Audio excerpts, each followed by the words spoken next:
Saudara-saudara yang terkasih dalam Tuhan Yesus, kita mengucap syukur kepada Tuhan yang sudah memberikan limpah berkat bagi kita masing-masing.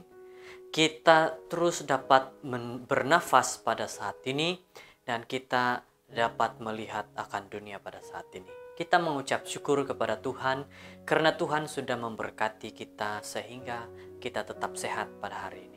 Saudara-saudara yang terkasih dalam Tuhan Yesus, puji syukur karena kita bersama-sama dalam mempelajari firman Tuhan, mendekatkan diri kepada Tuhan, membuatkan kita saling berdoa, dan kita saling mengasihi sesama manusia, terutama sekali kepada Tuhan. Pada saat ini, pelajaran kita pada hari ini kita akan teruskan dengan doa. Mari berdoa. Bapa kami di syurga, kami mengucap syukur kepadamu karena Engkaulah yang sudah memberkati, melindungi dan menjaga kami. Kami memohon kepadamu Tuhan, ampunilah segala dosa, kesalahan, perbuatan kami, agar kami layak di hadirat-Mu dan segala permohonan akan doa-doa kami didengar dan dijawab Tuhan. Terima kasih Bapa karena Engkau sudah mendengar akan doa ini ya Tuhan. Terima kasih Tuhan karena Engkau sudah menyertai kami. Berkatilah setiap satu persatu agar mengerti daripada firman Tuhan ini. Terima kasih. Dalam nama Yesus Kristus kami berdoa.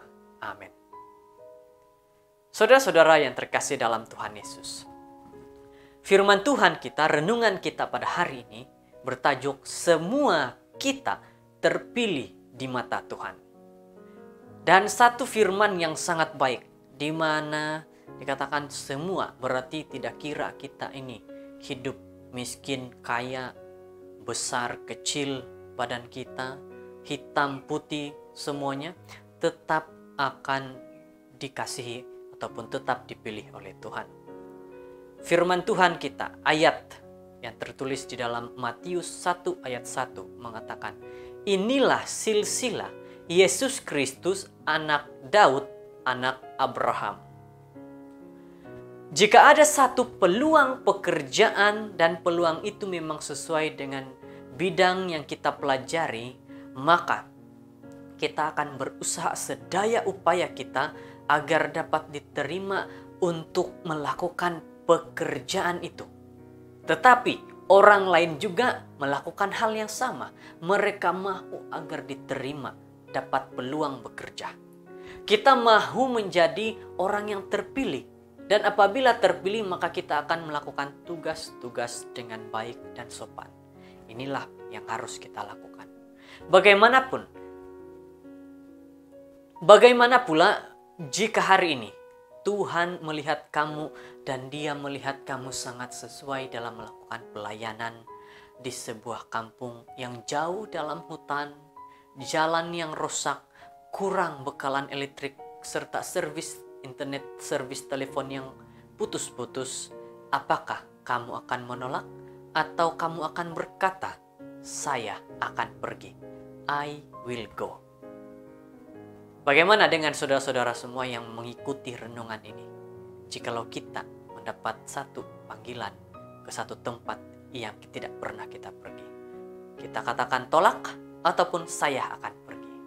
Saudara-saudara yang terkasih, secara umumnya kita beranggapan bahwa pendeta, penginjil, atau misionaris, mereka adalah orang-orang khusus dengan talenta-talenta khas yang dipilih dan dipanggil secara khusus oleh Tuhan untuk mengerjakan rencananya yang khusus di dunia ini. Kita hanya berpikir, oh mereka lah yang akan melakukan tugas itu. Kita sebagai orang-orang biasa duduk-duduk saja, tidak perlu lakukan apa-apa. Kita akan sering berpikir seperti ini dan kita akan beranggapan bahwa harus yang banyak talenta saja menjadi pelayan penginjil bagi Tuhan. Apakah kita yang hanya punya satu talenta tidak layak dipilih oleh Tuhan?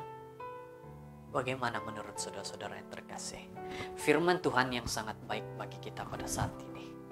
Saudara-saudara, kita berkata bahwa di atas bahu merekalah para pendeta, penginjil, atau misionaris, atau elder, atau semua pegawai di dalam gereja terletak tanggung jawab untuk memberitakan kabar keselamatan dalam Yesus Kristus kepada dunia dan mengingatkan orang berdosa agar bertobat. Apakah hanya mereka yang punya tanggung jawab seperti itu? Kita beranggapan bahwa kita yang bukan pendeta, bukan penginjil, bukan misionaris, bukan elder, bukan diakon, tidak punya tanggung jawab dalam pelayanan penginjilan kepada kebenaran Kristus. Apakah seperti ini pikiran kita pada saat ini, saudara-saudara yang terkasih? Padahal untuk membawa kebenaran Kristus ke dalam dunia, Tuhan memilih orang-orang dengan berbagai latar belakang. Dia tidak melihat siapapun itu. Dia tidak melihat kaya miskin, tetapi dia punya cara sendiri. Tidak kira siapapun itu, jika Tuhan mau pilih, maka pasti akan dipimpin oleh Tuhan, oleh Dia. Tuhan, kita lihat, Tuhan memakai para pahlawan seperti Abraham, Ishak, Yakub, dan Daud.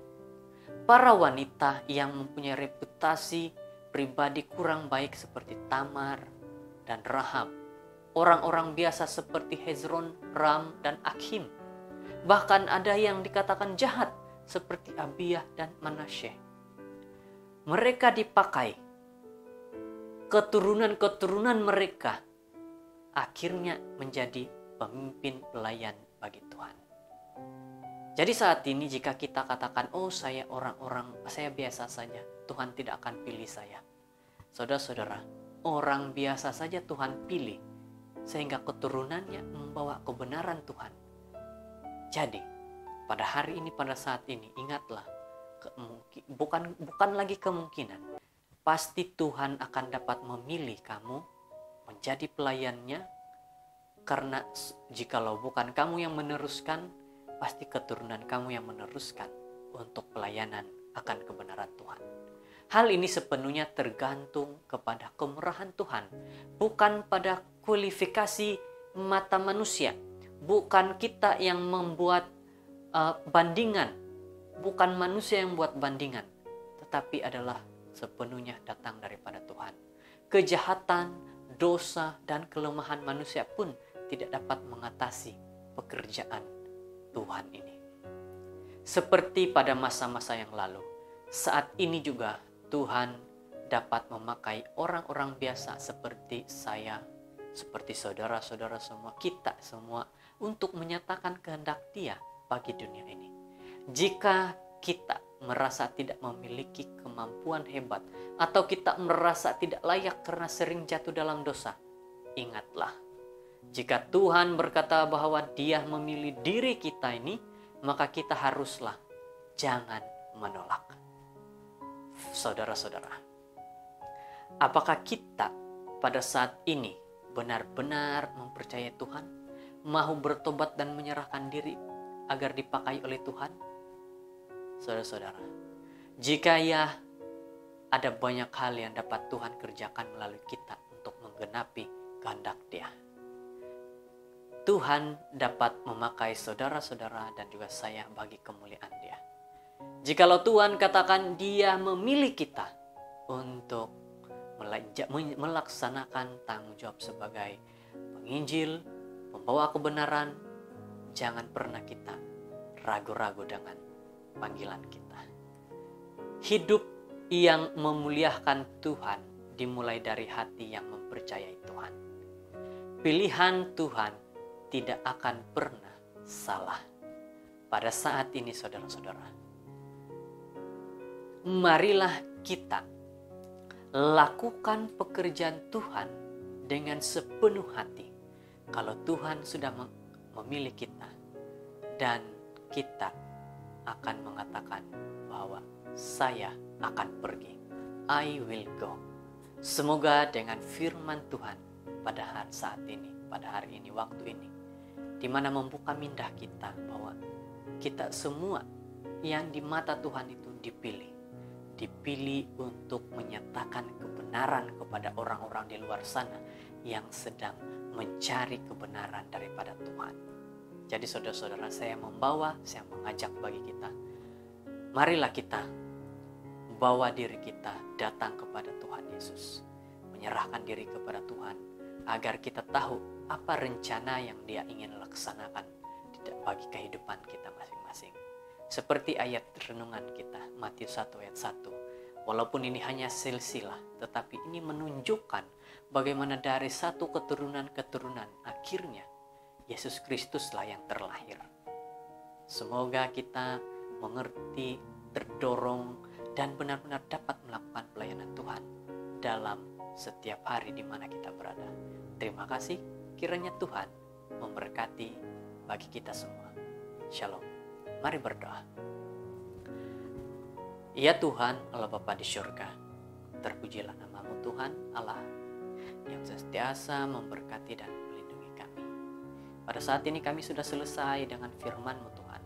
Kami sudah selesai mendengar juga melihat setiap kata-kata yang datang daripada renungan kami hari ini, yang dimana mengatakan semua dipilih Tuhan dan semua punya tanggung jawab masing-masing. Jikalau tidak menjadi seorang pengkhotbah, jadi seorang pembawa kabar melalui buku-buku, pembawa kabar melalui tabiat, ataupun apapun itu, jikalau datang daripada Tuhan, pasti punya berkat yang besar. Terima kasih Bapak sudah mendengar doa kami ini. Apapun yang kami lakukan pada saat ini sebentar nanti, biar semua itu hanya kemuliaan nama-Mu Tuhan. Terima kasih, dalam nama Yesus Tuhan kami. Amin.